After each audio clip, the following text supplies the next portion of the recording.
We're live. Oh, almost. Oh. Is mine Almost. gonna go? Oh. There. If you guys only knew what we were seeing. It wasn't porn. You did.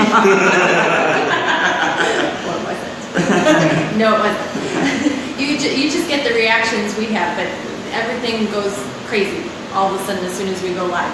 Anyway, welcome to Signature Wines. Cheers, everyone. Cheers. I hope you have a glass of wine out there while you're watching. Yeah, because that's the rules, you know. Like, if you watch, you have to have a glass of wine. And the more you drink, the better we sound. There you go. And look.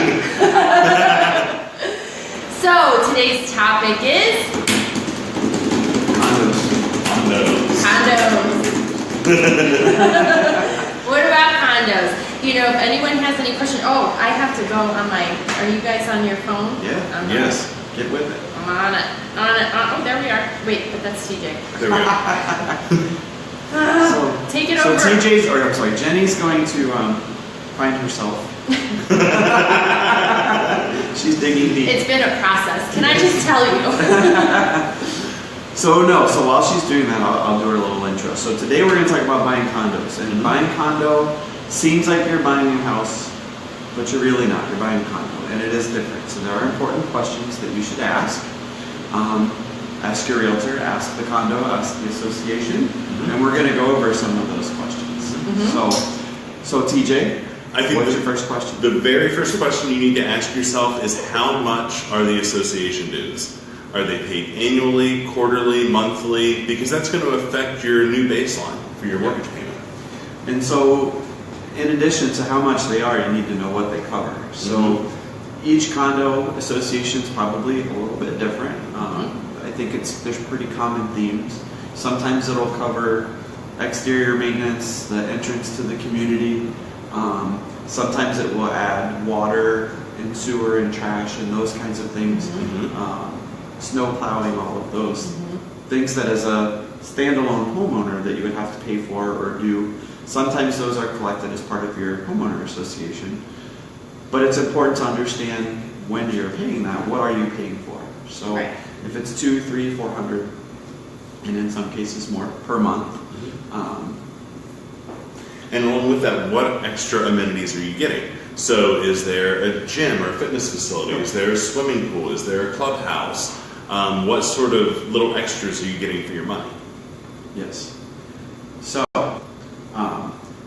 one important note is that when your lender does your payment and they give you your good faith estimate of how much you're going to pay per month, your condo dues will not be included in that. You're going to pay your condo dues outside of that. Your lender generally is not going to collect your condo dues. And condo dues can be significant, so Yes. be wary of what they are prior to going to look at the condo, because I have seen them range from $100 a month, and then there is a condo building where the condos themselves sell for about $50,000, but the monthly fee is $1,000 or so. Oh, so yeah. that is in downtown Columbus, but There's one in Grandview. Typically the condo fees and some of those can be more than your mortgage.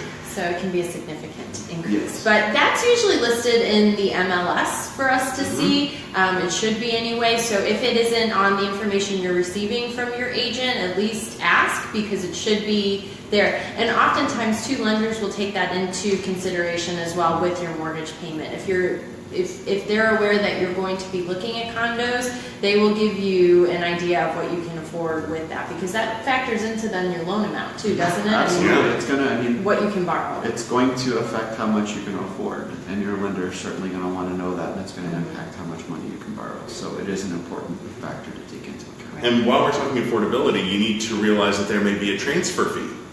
So in order to join that condominium association, there may be a fee involved. There are places like that all over Central Ohio, and you'll have to know who's going to pay that at closing. Because someone's going to have to come up with that money. Yep. Can that be negotiable? Everything's negotiable.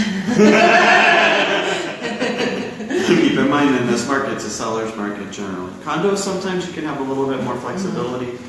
There's a lot harder for a condo to stand out, I think, from a single family home, because as opposed to having a home that is somewhat at least unique, condos in a development are generally out of the same mold. So Right.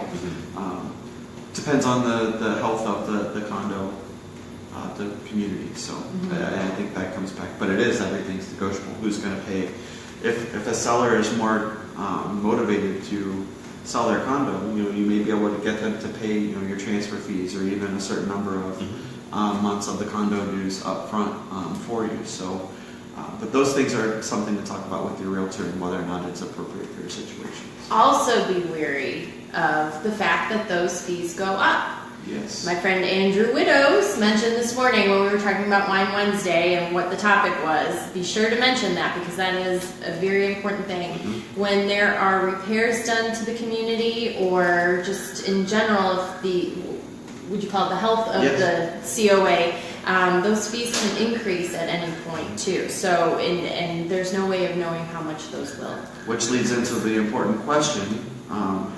Each condo, probably by its bylaws, or there has to be a certain level of reserve for the condo.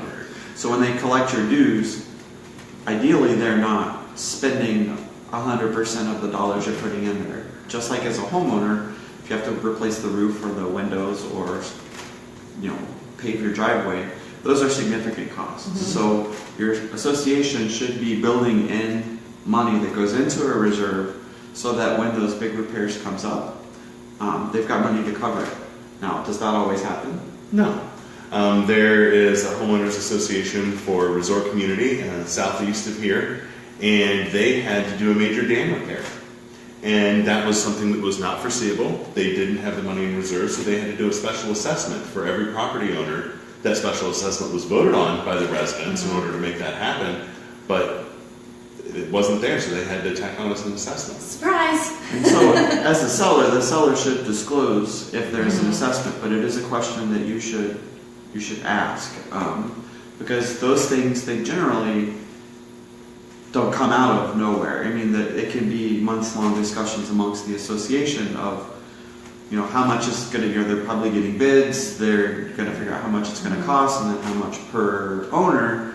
So that assessment is, has some time in the making. And if you're in the midst of buying one, you want to ask, are there any assessments coming up? Because you're going to end up having to pay it.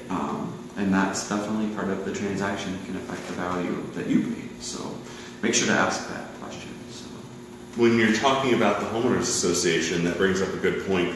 Attend a homeowners association meeting if you can ahead of time. Get to know who the players are, and even see if you can get copies of the minutes. Because your seller may not attend these meetings, so they may not know what's coming down the pipe. But your agent should be able to help you do that research in order to see sort of what's going on, and maybe talk to some other people who are active in the association. So along those lines too, with you talking about the minutes, when we write an offer for your condo, say we've gone through the process, we've gone looking, you found the one you absolutely have to have, and we write the offer.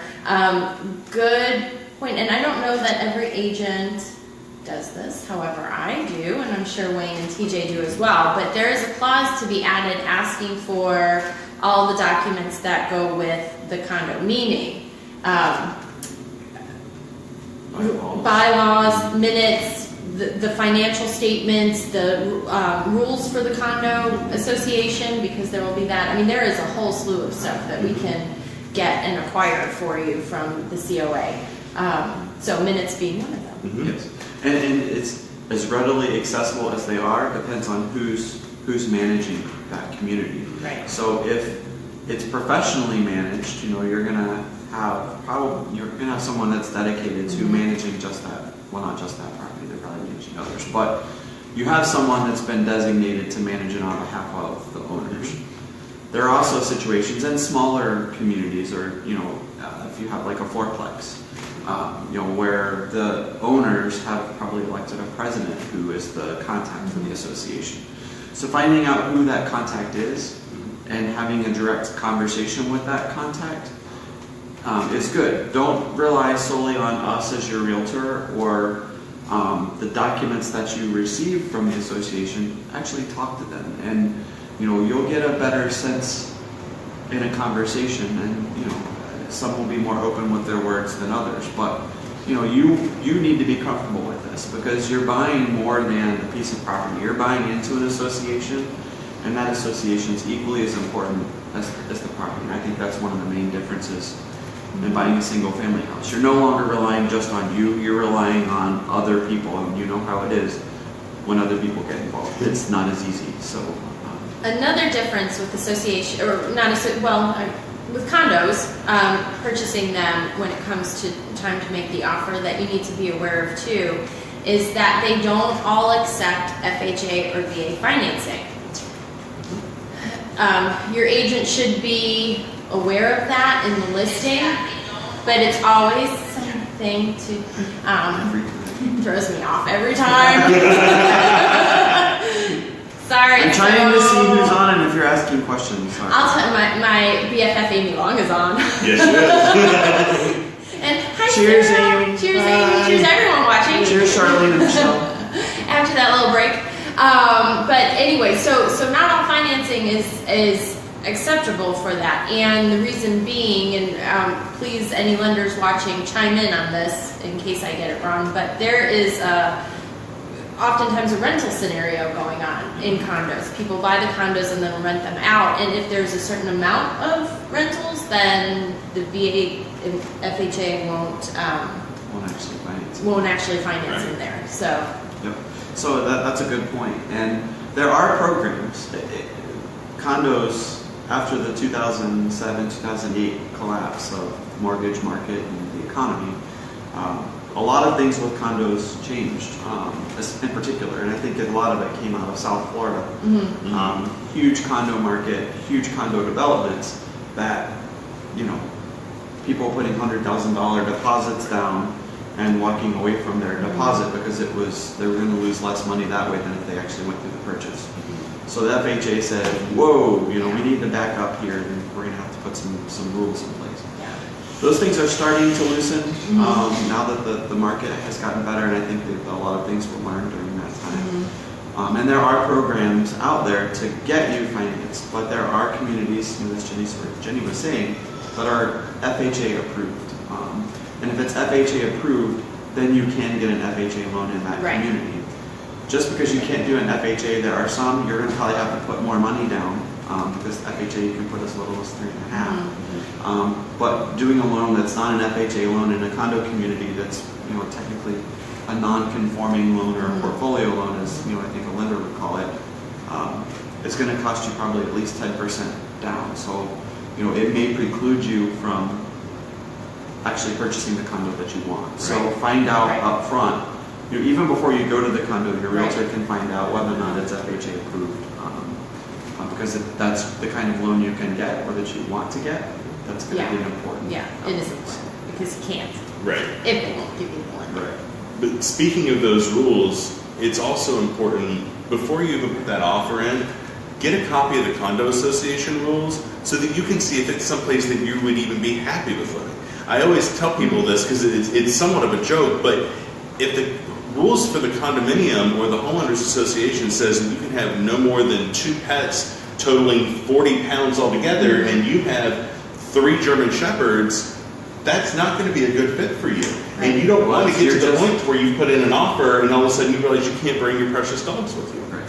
Or you close, you get to the point of closing, and then the homeowner association is going to come after you, and you're going to have to either move or rehome your dogs. And we're all 3 dog owners, so I can't even imagine. I rehome myself. Which raises another point. In a lot of these condo associations, there's a certain percentage of renters allowed. So if you're planning, you think you're going to buy this as your starter home, and then someday you think, okay, well I'm just going to live in it for a little while until I save up enough money to buy a bigger house or a standalone house, and then I'm just going to rent it out. And if that's part of your long-term plan or something you think you're going to want to do, you're going to want to look and see whether or not A, you're allowed to rent it according to those condo rules, and B, what percentage of units in that development can be rented, because that's what goes back what TJ started with the FHA thing, is that there's a certain percentage that can be rented for it to still be FHA approved. And if you go over that percentage, then you can't rent it. Yeah. So just be aware of the rules Yeah. and familiarize yourself with them. 'cause And you don't those wanna- rules can change too. I'm sorry. I was just thinking I had a listing that was a condo, and a lot of people were calling because that was their plan. They wanted to buy it and then at some point rent it out or rent it out immediately. And while the time of purchase that was going to be allowed within a few months of it closing and the people buying it, the association was voting to actually not have any more rentals allowed at all, and that the terms of the rental were changing. You could rent it, but only to a family member for a period of 12 months. Right. So there's a lot to be aware of. You're not, I get condo living. It makes sense to me. I can see why I would want to do it myself or why someone would want to do it. But there are, I always say it's like the 6 of one, half dozen of the other. Did I say that? Yeah. No, I said a dozen of one. 6 of one, whatever. Anyway, point being, there's a lot more rules. And while it is your own, you own it to some aspect, you really are giving up a lot too, freedoms of just that single family home. That, Right.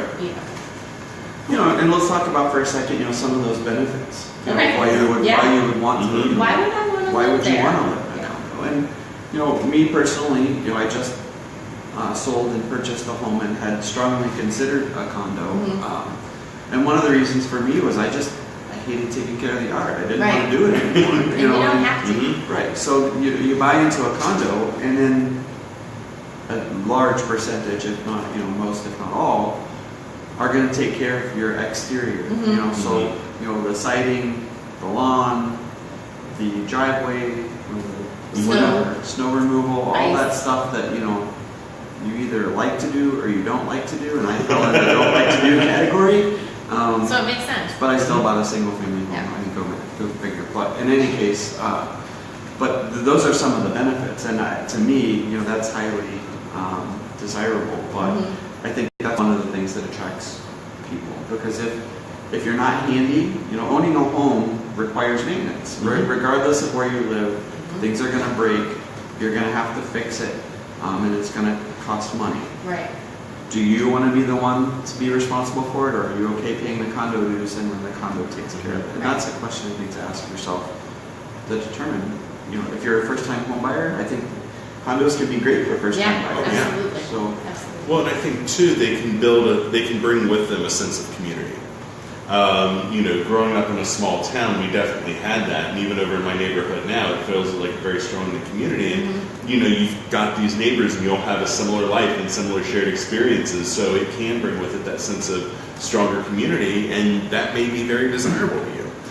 So you kind of have to be a social person too. I mean, Sometimes. in that, if you buy an interior unit, you've got people on both sides of you. I mean, you don't have to go out and say hi and do all that stuff, but it's just a lot of people sometimes in an area. So it can't be one of those where you're just, I don't know. Do you if understand you what like I'm to saying? entertain and have big parties, Yeah, that's probably may not be the scenario. But it brings up a question a lot of people have, because a lot of people think that condominiums are all attached units related to either apartment or townhouse living, and that's not always the case. Not always. That's true. Right. Because Very true. you can find detached condominiums or simply a group of homes that have a homeowners association where there's still single family homes, Right. but you still have some of the cost and some of the benefits of the homeowners association. So Right. each one's Exactly. different.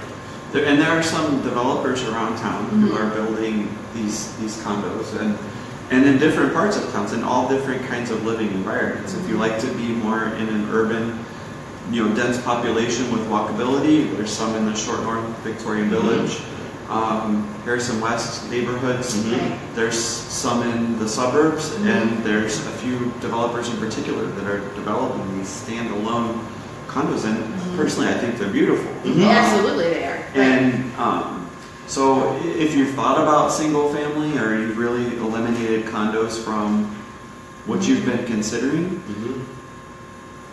don't let condo, and it's a very good point, I'm glad you brought it up, don't let condo to you just mean, kind of a glorified apartment Right, building, right. because it's not always the case, So There are different options out there. So in this market, inventory is tight. So people are not being forced, but are starting to consider options that they didn't once consider before. So talk to your realtor about condos if it's something that, from either our talk here or when you start looking around about other options, because there are those options out there for you. So. And one other point that you brought up earlier that I think is important to circle back on is whose insurance pays for what? The condominium association is going to have insurance and you're going to have insurance, which is not really the same as homeowners insurance. So generally what I tell people is whatever you can see from the paint inside of your house is what your insurance is going to cover, and generally speaking the condominium association is going to cover everything outside of that. Right. Once again, it's different for each association, but and each insurance policy. So you need to look at what their insurance covers versus what yours covers, because it's going to be a difference. Right. But it is it's another thing that's part of what you're paying into the association for, is that they're going to cover in most cases the exterior of the building, lightning strikes, the building catches on fire. You almost, I think it's more of a renter's policy in a condo.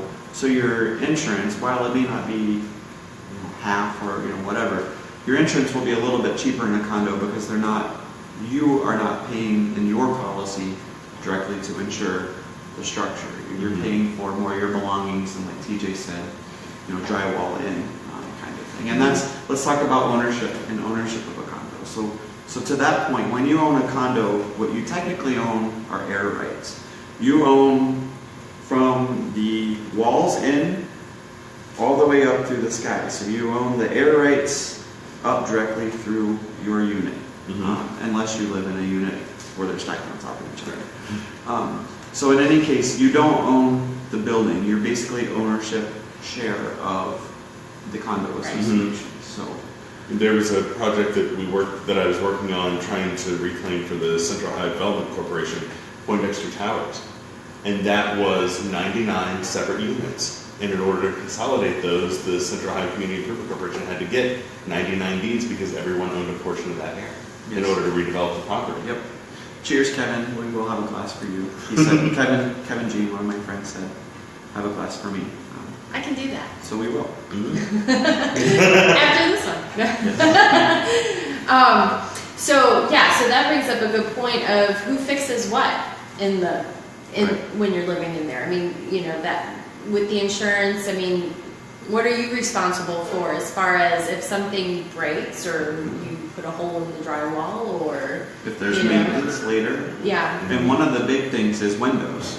Yes. Find out in your condo rules who's responsible for replacing windows, because inevitably over the course of the life of a building, windows are going to have to be replaced. They're just not a lifetime investment. So find out who is responsible, who has to pay for the windows when they have to be replaced, because windows can run $300 to $1,000 or more each. So knowing who's going to be the one that's going to have to foot that bill when the time comes is as important. And also, if the building's not new or if it's older, is that something that's going to have to be replaced soon? And your condo association or the community where you live can say, there's a time period in which those windows have to be replaced. And then there you are strapped with an additional cost.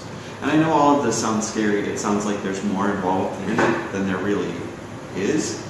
9 times out of 10 you're going to live a happy, peaceful life in your condo and never have major issues. Yeah, but I have it's all about preparing yourself. Right. Just the whole point of these Wine Wednesdays and real estates is to bring knowledge to the table and to really cover things that, while some of it may be extreme, it's all benefiting you. It's knowledge, and knowledge is power. So, you go into a scenario where you're educated, you know what to look for, you know what you need your agent to be checking for, so we may get, like Wayne said, extreme, but ultimately it affects value is what it comes down to. And if you're writing an offer on a condo, how do you know how much to offer for the condo? Right. When you need it's just like buying a single family home. Don't ever fall for the smoke and mirrors. A lot of sellers pay money to stage, and they make it nice, and it looks from the first glance a wonderful opportunity. And as realtors, not saying we're trying to hide anything, but you want your house to show as best that it possibly can. Right. Yeah. But look beneath the surface there and Right. really dig in past personal belongings in the house that's making it look that way, to see what is the condition of this house and what am I really buying. Yeah. And that's true of a condo Or a single family. yeah. But those are things that are obviously going to affect how much you want to pay in the end. Right. Mm-hmm. So has anybody asked anything? Because I've got a question here. Okay.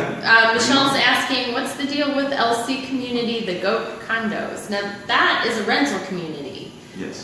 So different than buying a condo, but I know they do have, I think Lifestyle does have for sale properties. Mhm. yeah, so, And sometimes you'll have things, complexes that were rentals before, then the management company decides to sell them as condos. Right. So as the leases Right. come up, they come out for sale. But I don't know if that's the case with the GOAT or not. I know that was the case over in Victorian Gate. yeah. Well, there's an area in Hilliard too, Mill Run, that was the same. It had been apartments, and then they decided to turn it into condos. So it all depends on the area. I mean, if there's a scenario or an area where you're interested in and you have an agent working for you, ask, and they can definitely look into it and make phone calls and see Right. if that's not something you're comfortable doing. And so let's bring up something here really quick about, since you brought up Lifestyle Communities, which is a builder and an owner. So let's talk about builders for just Okay. a second. So a few myths here, and in particular, there's a lot of condo development going on. So if you have an agent and you're working with an agent and you walk into a condo community and they That's slide this building. form across the table and say fill this out, and there's a question on there about are you working with a realtor. So you need to put your realtor's name. If you've got a relationship with a realtor, I shouldn't say you need, like I'm bossing you around. You have to. Yeah, but you really should put your realtor's name on there, because I think there's a misperception amongst consumers that if I don't have a realtor, that they will negotiate price with me because they don't have to pay a realtor, or that I really don't need a realtor for a new build. And that couldn't be further from the truth. Right. Do you know all of these questions and the answers that we've just been talking about? We know what to ask. And it's not that the developer or the builder is going to mislead you in any of it. Right. Hopefully not. But you really need someone on your side in this. And the moment you slide that card back across the table without your realtor's name on it, you've just cut your realtor out of it, and now you're on your own. Yeah. So it is an important thing for you, because the sales reps, as nice and as friendly as they are there, and they're working for the seller, Right. not the you. builder, not the buyer. And so, and that's when you're building as well. I mean, the options, that covers all new builds. Yeah, the options that are going into the condo. Right. But all those prices are set in stone, aren't they? Well, yes and no. Another myth. They're not going to negotiate price with you. No negotiating. They will not negotiate. Currently. In this market, Yeah. absolutely Yeah. will not. Yeah. They're not going to come down off their price. No. Only goes up. Yeah, and the more they build, the more that price goes up. So the further you are along in the stage of that development, the more it's going to cost you. Right. But along those lines, when you're choosing your options, you go in and the condo says, for instance, it starts at $200,000. But then you start adding this option, that option, the next thing you know, you're at $300,000. How do you know what is a smart investment? Because ultimately, you're more than likely not going to live in this place forever. And most people, 4 to 5 years, and they've moved on to the next one. So you spend $100,000. Was that a wise move? Well, the builder's rep gets paid a percentage of everything they sell. Is it a good idea to do that $100,000 for you? Maybe, but it's good to have someone objective, there to advise you. So I'll leave that at that. But yeah, so but you're not getting a discount because you don't have a realtor. No, yeah, Um, no, they don't discount at all So, on anything. so in any case, I just wanted to bring that Yeah, up. no, that's because- very valid. Because we are here to serve you, and and that is our only goal here, Right. is to get what's best for you. Mhm. So in any case, so I think that covers most of the stuff. I think so Yeah. too, About yeah, condos. yeah. I think Anybody it is. have a question? If there's any questions, certainly leave them in the comments here. Private message us, Mhm. email, and we didn't mention, but we are coming, in case you couldn't tell today, from Signature Wines. Signature Wines is a local winery here in Columbus, and there's all their Banana. contact information. So please visit them on their website or in person. In person on Saturdays for wine tasting. They're open from 1 to 6 on Saturdays. And They have a during the number of week, special too. events. So if you visit them in their social They pages, have a Facebook page. yes, visit. Check them out. And one thing that you get from Signature Wines is they bring in the grapes from California. So it's not like a lot of people go up and they're used to a lot of the fruitier wines that are typically found in Ohio, but you're getting really good quality wines here. Yes. And they're great guys, and we appreciate them having us. Very here much today. so. Fantastic place. And One of these days we'll take you on a tour around. yeah, See what all is going on. Because this is a working winery. They've got the barrels over there and the steel barrels and they have some barrels that have been aging in here for 20 years, Yeah, so yeah. that's amazing. Mhm. So, great place. but anyways, We digress. yes. Again, if you have questions, we do have a gift to give away for someone that asks a question. So please leave it in the comments, and it's not for a wall. La Trafagua. That's not what it's called anyway. It's Le Trois. No, this No, is it's the Zinfandel. Zinfandel. We've This got is the the easy Zinfandel one. for you to try, Yes. so yeah. Oh, and last week's winner was Corey. He won our box of chocolates. Go Corey. Go Corey.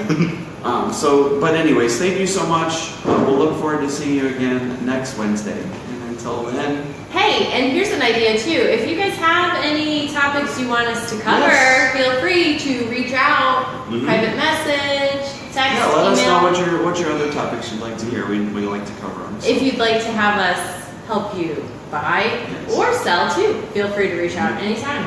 How can we help you? Absolutely. Cheers, everybody. Cheers all. Bye. All right, Thanks. shut this down.